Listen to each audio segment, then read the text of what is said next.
So I feel like this is a weird question because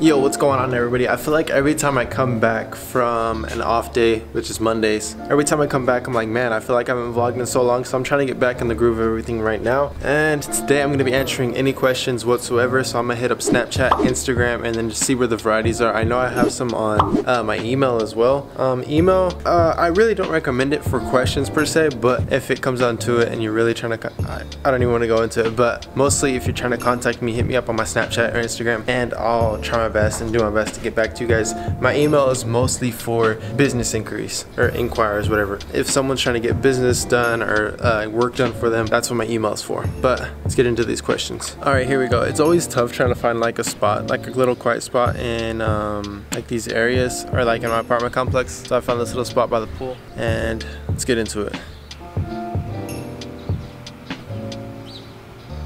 Shout out to Luke, his boss. So is using the sponge method good for starting out freeform?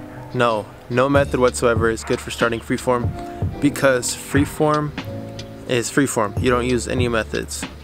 But if you would like to start freeform, just wash your hair and go about your day, whatever. But if you do want to start dreadlocks, you can use the sponge method, but you don't use anything to start freeform. Freeform is freeform.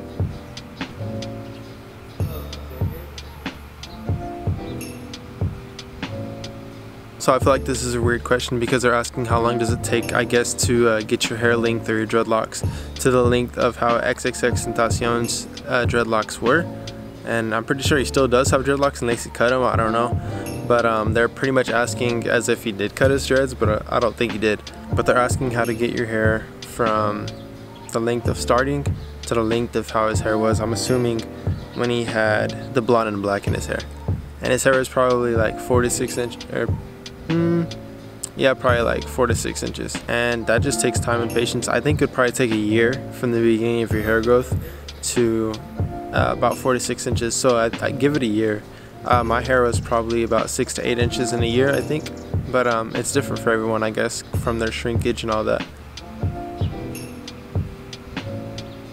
Alright, so here's a good question regarding beeswax. Yo bro, love the vids. Quick question. I've used beeswax a couple times on my hair to help with locking, and it seems to help a lot, but I've seen a lot of people say not to use it. Just wondering if I should, if it's working for me, or try and get something else. Also using locking gel. I'm only about a month in on my dreads, about the length yours were when you started high top. Personally, don't use wax. If you're gonna use gel, but don't use both. Don't use gel and wax. And I don't think you should use wax, because wax I think can cause buildup, and that can just cause many different things. Buildup can cause mold, and then mold can cause you to cut your hair. So use everything wisely. But I believe that is a wrap on the questions. Now I'm gonna head back home and see what the deal is over there.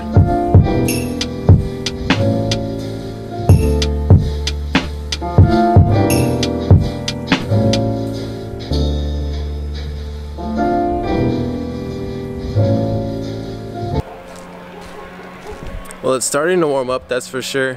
When I first came outside to go answer questions and everything, it was definitely a little chilly. And then it's barely like getting like 9:30, and it's starting to warm up. But it's not too bad, it's not overbearing, so we're good. I was messaging Candace, and we were just talking about like the whole bridal shower thing and everything like that, and getting that all situated and everything. Bridal shower I think is gonna be really cool. I think we're just working on the date. We did have a date planned, but then something came up and then we had to switch dates. Kind of sucks, but it's whatever.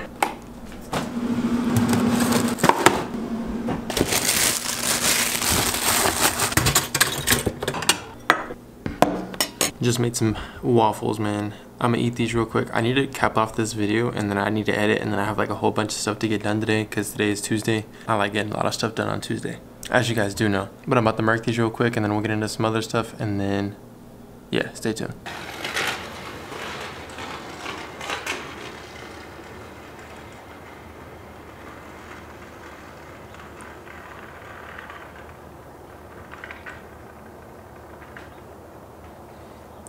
There's this kid riding a scooter down there, and he's like acting like he's in a music video. He's like throwing up his hand and being cool and stuff. But life update, releasing this thing still, don't worry, I'll talk about it later when I actually get more. I need to work on it, I'm not gonna lie. I didn't really work on it much. I don't even think I worked on it at all this week. That's what sucks. It's like I get kind of busy in life and in work, and I don't get to work necessarily on the things that I'm trying to release, but I'm still doing things that I love, which is good. Update, this month I'm shooting a wedding, and that should be cool. Also, sometime soon I'm doing a photo shoot for a friend of mine at the church. So these are all things that like I enjoy doing. Like I always carry around my camera, and I'm always doing something with them, either shooting photos or shooting video. So this is kind of stuff that I just do on the side, and then plus if I'm getting paid to do it, it's fun. Like I tell everybody that like asks me questions is find something you love to do and then figure out how to get paid from that. And that's just one thing I've always done. I started getting paid doing video work and film work and pictures in high school.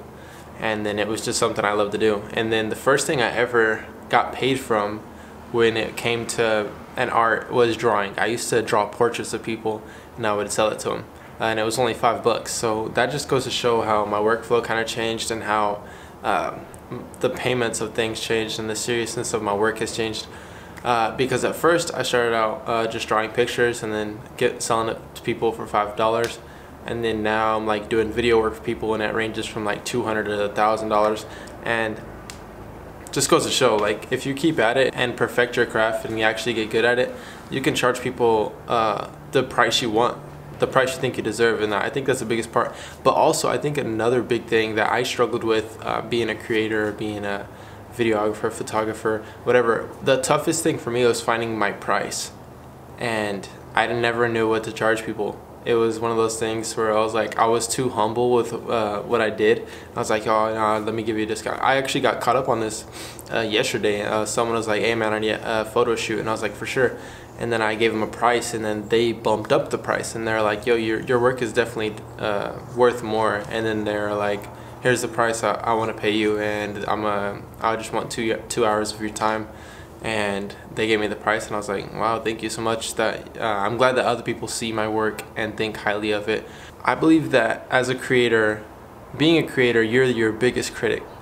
And that's true. It's like you think sometimes that your work isn't really that worth it. And I think the biggest thing is realizing how much your worth is.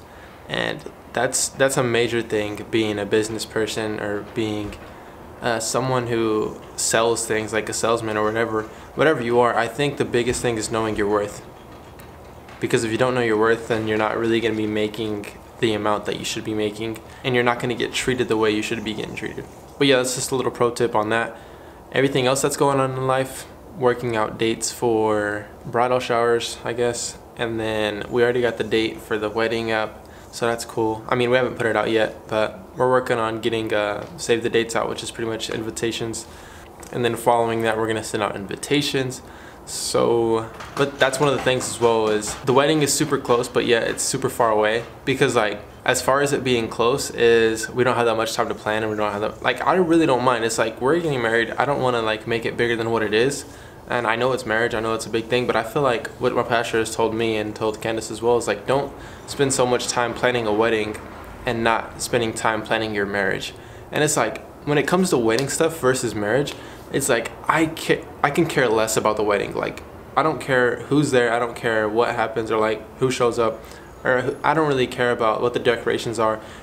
I mean, of course, when it comes down to it, to that day, it's like, yeah, it'd be nice to have all these cool things.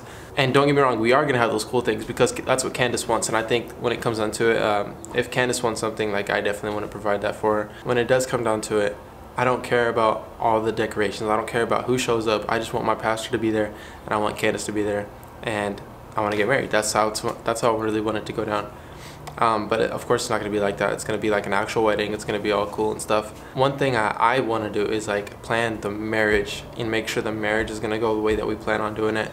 Like we've already planned out like how much money we want to make. We already planned how much time Candace is going to have a job after we're married, if it does get down to that. But the plan is to get Candace without a job by the time we are married, which I think that's gonna come for sure. With how things are looking, it's gonna be able to get to the point to where she doesn't have to work anymore, and then I'm her full supply, and then like God's my full supply, so it comes from God, then I provide for her. So that's what I'm believing for. But yeah, a lot of cool things are coming up. I think the biggest thing is the wedding, but then also big things are coming up too, as far as like the channel goes, and as far as things for you guys go as well. Like there's a lot of cool things coming out for you guys that I really want to interact with you guys and see how it can affect you guys, and I'm pretty sure it's going to affect you guys in a good way. But I guess I could just take this time to really just thank everybody that watches my videos, watches my channel, because really the position that I'm in right now, and the position or where I'm at in life right now, you guys really have contributed a lot to it, because like I wouldn't have, I mean, honestly, truthfully speaking, it all took a lot of faith from me, but without you guys reacting and actually showing up and subscribing and all that cool stuff, like I really do get a lot of this from you guys, and it means a lot to me. So thank you guys for supporting and showing all the love. That means a lot to me, guys. But I guess that's the video for today. I know it was kind of like random and short, but I am getting back to work, and I'm trying to drop bangers for you guys on Guns Locked, so stay tuned to that. And if you guys aren't subscribed, go subscribe. But other than that, I'll see you guys next time, which is tomorrow. Hopefully you guys have an amazing day. Matter of fact, have a great day. Peace out, and God bless.